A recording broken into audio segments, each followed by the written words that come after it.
सभी साथियों को मकर संक्रांति की बहुत बहुत शुभकामनाएं।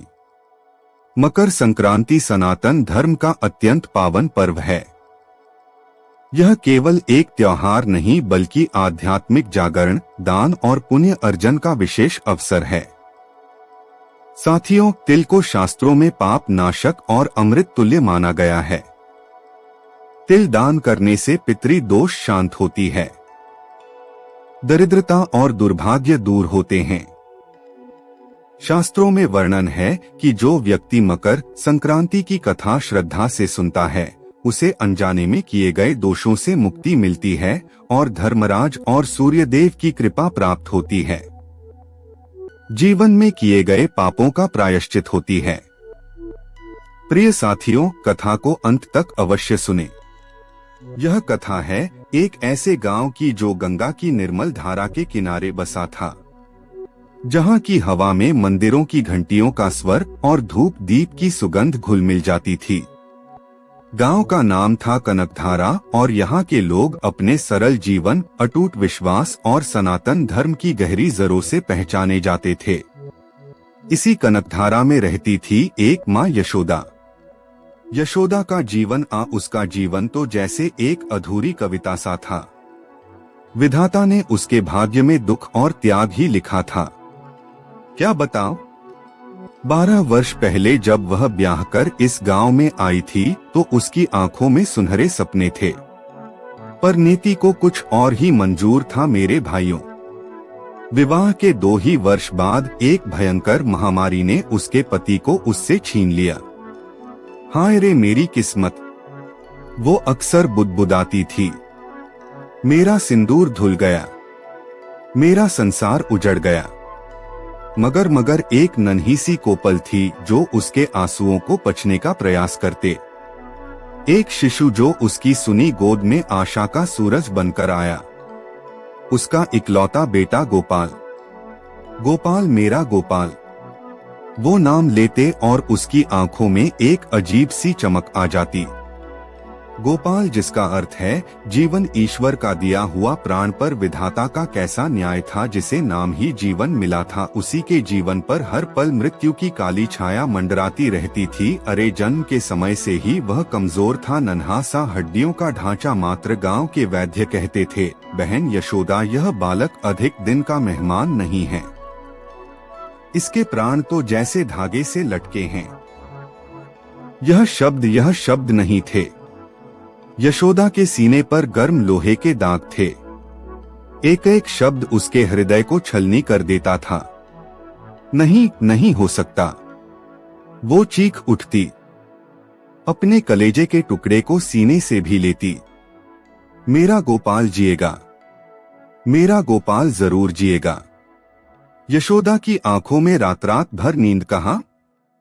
वो बस अपने गोपाल को निहारती रहती। कभी उसका माथा सहलाती, कभी उसके छोटे छोटे हाथों को अपने हाथों में भर लेती। उसकी हर सांस के साथ यशोदा का दिल धड़कता।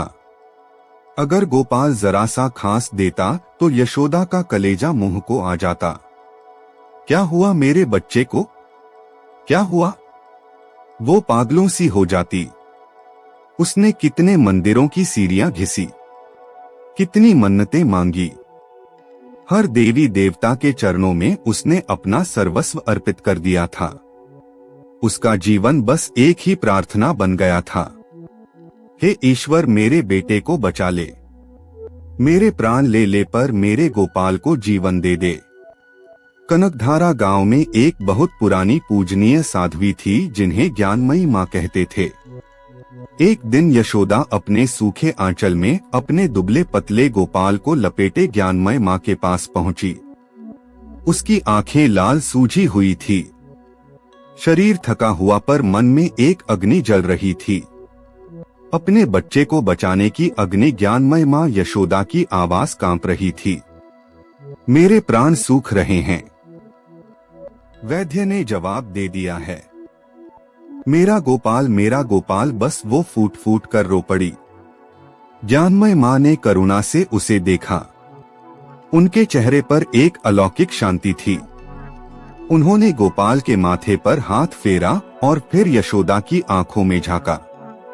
बेटी रो मत, तेरा विश्वास, तेरा प्रेम, यह सब व्यर्थ नहीं जाएगा। उन्होंने एक गहरी सांस ली।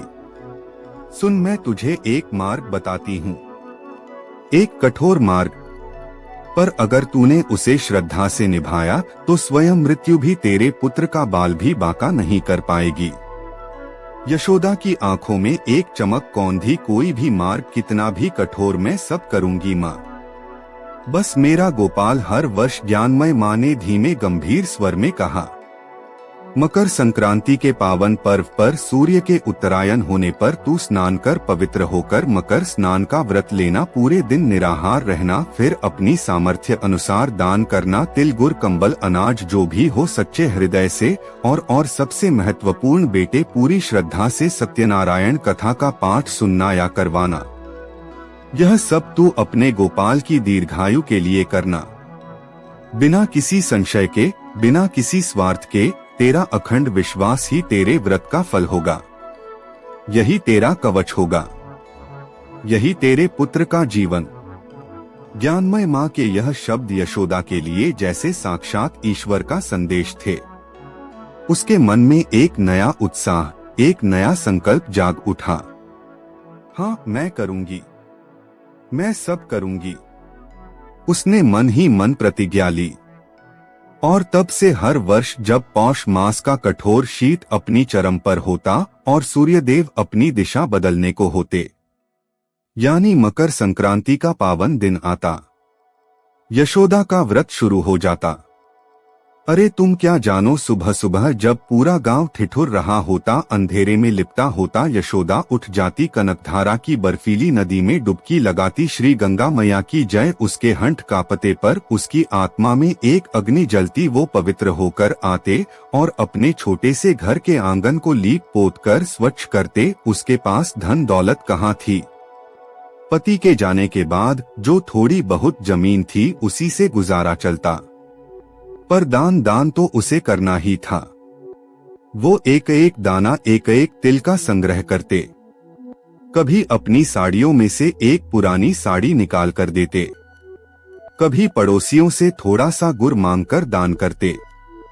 हे प्रभु, मेरे पास यही है, इसे स्वीकार करो। उसकी आंखें भीगी होती पर मन में अटूट विश्वास होता। फिर बारी आती कथा की।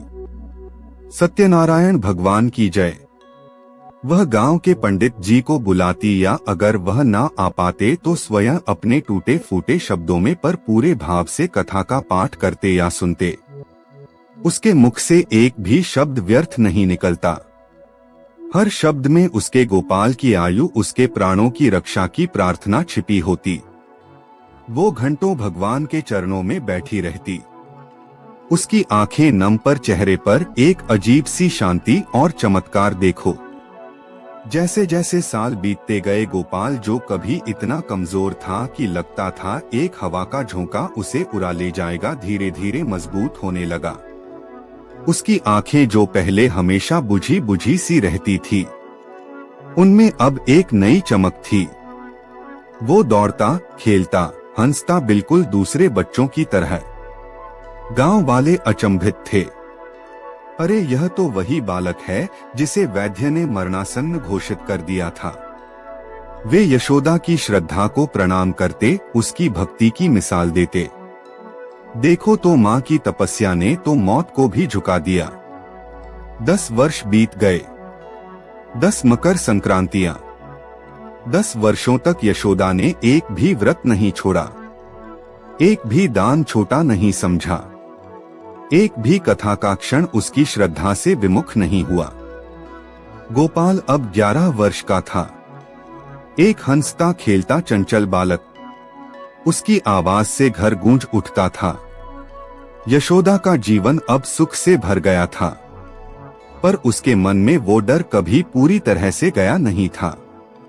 कहीं कहीं फिर से वो कांप उठती, इसलिए उसका विश्वास और गहरा होता गया। फिर आई वो 11वीं मकर संक्रांति। गोपाल 11 वर्ष का हो चुका था और वो अपने मित्रों के साथ गंगा किनारे खेल रहा था। अचानक एक तेज हवा का झोंका आया और वह फिसलकर नदी के किनारे गिर गया। उसे चोट तो ज्यादा नहीं लगी, पर एक अजीब सी कंपकंपी उसके शरीर में दौड़ गई। रात को उसे तेज बुखार चढ़ गया। अरे राम, यशोदा के प्राण सूख गए। यह क्या हो गया मेरे बच्चे को? उसने सारे जतन किए, गर्म पानी की पट्टियां, देसी दवाएं, पर गोपाल का बुखार उतरने का नाम ही नहीं ले रहा था। उसका शरीर आग की तरह जल रहा था। गांव के वैद्य आए। उन्होंने गोपाल को देखा और उनके चेहरे पर चिंता की लकीरें उभर आई। यशोदा बहन, मैं क्या कहूं? लगता है इस बालक की आयु पूरी हो चली है। मैंने जीवन में बहुत रोगी देखे हैं, पर इसके लक्षण अच्छे नहीं हैं। अब तो बस ईश्वर ही मालिक है। वैद्य ने अपनी पोटली उठाई और चले गए। यशोदा के पैरों तले जमीन खिसक गई। नहीं, यह नहीं हो सकता। उसकी आंखें पथरा गई, पर उसके अंदर कहीं से एक दृढ़ निश्चय जागा। नहीं, वैद्य कुछ नहीं जानते। मेरी तपस्या, मेरा व्रत, मेरा विश्वास, वो खाली नहीं जा सकता। मेरा गोपाल ऐसे नहीं मर सकता। अगले दिन ही मकर संक्रांति थी। गोपाल की हालत और बिगड़ गई थी। वो बेहोश पड़ा था, सांसें धीरे धीरे चल रही थी। यशोदा की आंखों से आंसुओं की धारा बह रही थी, पर उसके होठों पर भगवान का नाम था। प्रभु, मेरे गोपाल को बचा लो, मेरा विश्वास मत तोड़ो। सुबह के 4 बजे थे। कड़ाके की ठंड थी। यशोदा ने थरथराते हाथों से गंगा में स्नान किया। उसके मन में एक ही विचार था, आज मुझे अपना व्रत पहले से भी अधिक श्रद्धा से करना है। वो गीले वस्त्रों में ही घर लौटी और पूजा की तैयारी में लग गई। एक तरफ उसका बेटा मृत्युशैया पड़ा था, दूसरी ओर वो अपने हाथों से तिल और गुड़ के लड्डू बना रही थी, दान के लिए अनाज निकाल रही थी। उसके आंसू गर्म लड्डुओं पर गिर रहे थे, पर उसके हाथ नहीं रुक रहे थे। गांव के पंडित जी आए। उन्हें गोपाल की हालत पता थी, इसलिए वे भी उदास थे। यशोदा ने उनसे कथा कहने का अनुरोध किया। पंडित जी, मेरे पास धन नहीं है, पर मेरी श्रद्धा है। आज मेरी कथा को और अधिक भाव से कहिएगा। पंडित जी, मेरा गोपाल ठीक हो जाएगा, मैं जानती हूँ। पंडित जी ने देखा, यशोदा के चेहरे पर एक अजीब सी अलौकिक शक्ति थी। वो रो रही थी, पर उसकी आंखों में कोई भय नहीं था, सिर्फ अटूट विश्वास था। पंडित जी ने सत्यनारायण कथा का पाठ शुरू किया। बोलिए श्री सत्यनारायण भगवान की जय। और इधर जब यशोदा कथा सुन रही थी, उधर एक और घटना घट रही थी। मेरे भाइयों, एक ऐसी घटना जो इतिहास में विरली ही घटती है। गोपाल जो अपने बिस्तर पर जीवन और मृत्यु के बीच झूल रहा था, उसकी सांसें बहुत धीमी हो गई थी। उसकी आत्मा धीरे धीरे शरीर छोड़ने की तैयारी में थी। उसी क्षण, उसी पल कनकधारा गांव के ऊपर आकाश में एक अजीब सा परिवर्तन हुआ। हवा में अचानक एक भयंकर ठंडक खुल गई, जैसे स्वयं काल आ गया हो। गांव के कुछ वृद्ध, जिनकी आध्यात्मिक आंखें खुली थी, वे कांप उठे। देखो रे, यह कैसा काला अंधेरा छा रहा है। वे भयभीत थे और फिर अचानक 2 भयंकर आकृतियां आकाश से धरती पर उतरी। वे थी स्वयं धर्मराज यम के दूत, भयानक काले। उनकी आंखें अंगारों सी दहक रही थी। उनके हाथ में पाश था जो प्राणों को खींचने के लिए बना था। हर हर महादेव। उनके कदम जमीन पर पड़ते ही एक कंपन सा हुआ। वे सीधे गोपाल के घर की ओर बढ़े। उनके लिए यह एक सामान्य कार्य था। हजारों लाखों प्राणों को उन्होंने हर दिन उनके नियत समय पर हर लिया था। वे धर्मराज के आदेश का पालन करने आए थे।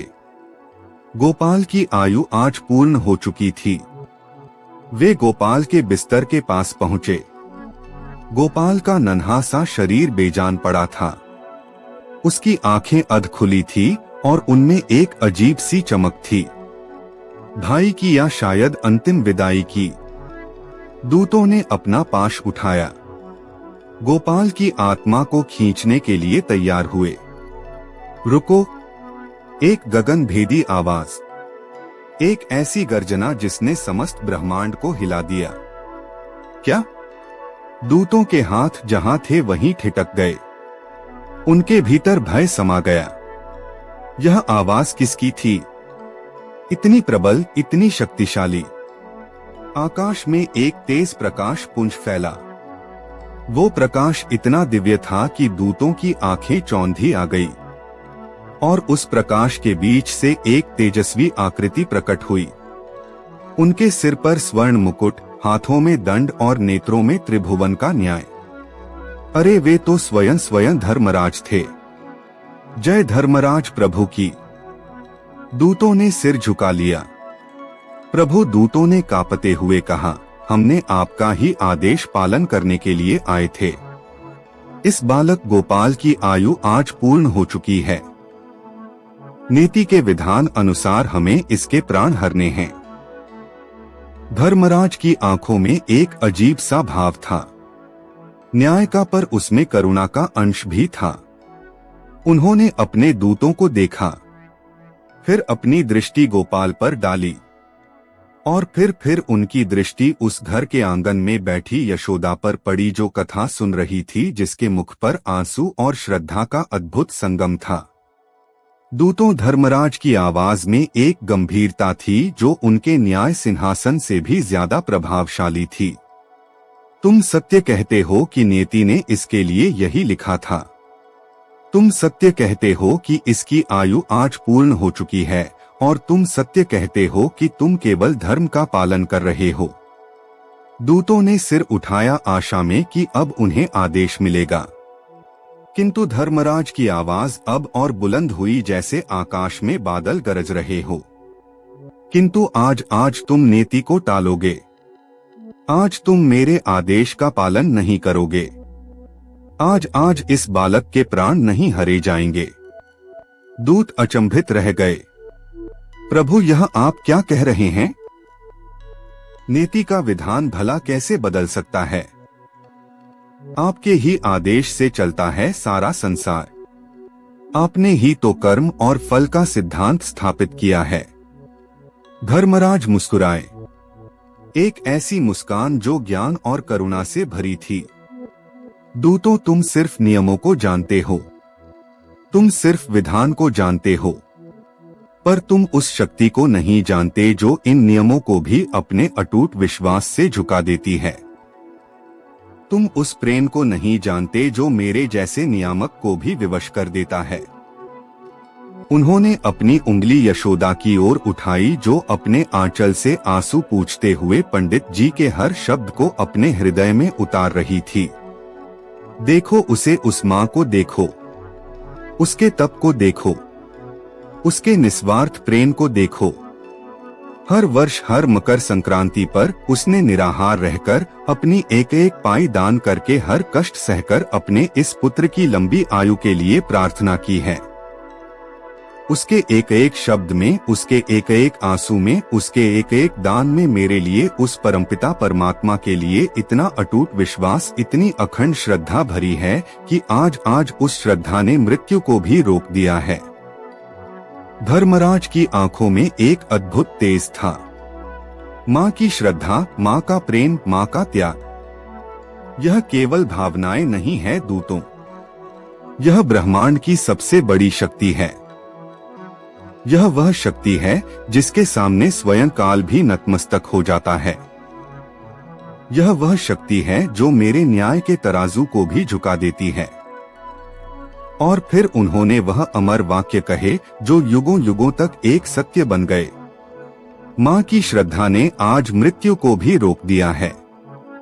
दूतों ने यह सुना और उनके भीतर का सारा अहंकार, सारा नियम निष्ठ भाव पिघल गया। वे समझ गए, वे नतमस्तक हो गए उस माँ की अद्भुत श्रद्धा के सामने। जैसी आपकी आज्ञा प्रभु, उन्होंने कहा, और एक पल में वे अदृश्य हो गए।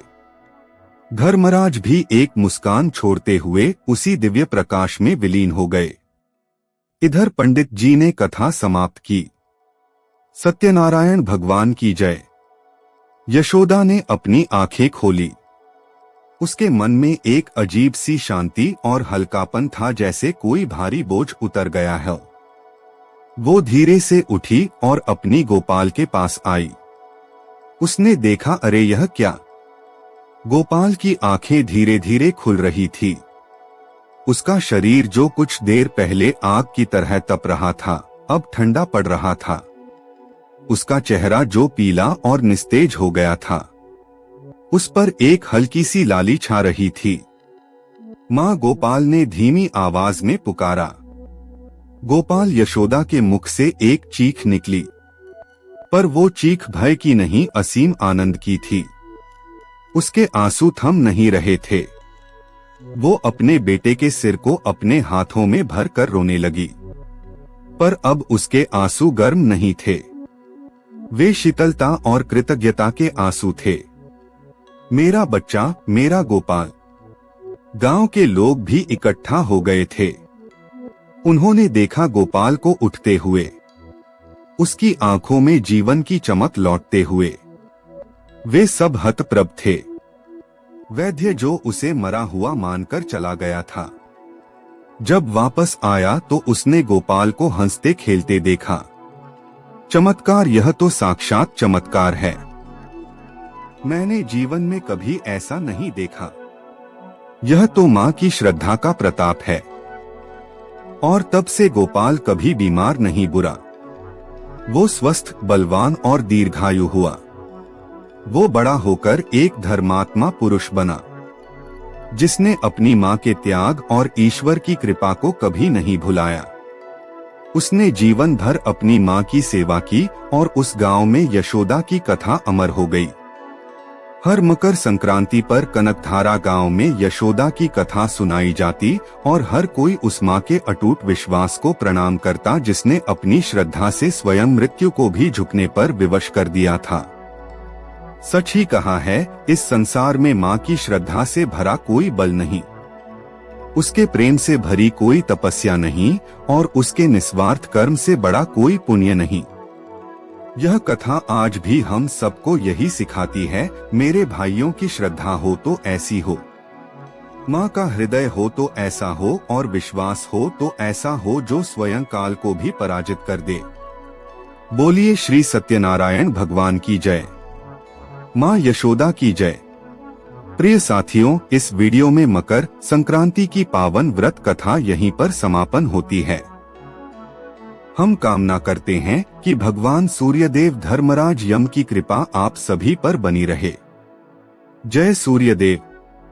माँ यशोदा की जय।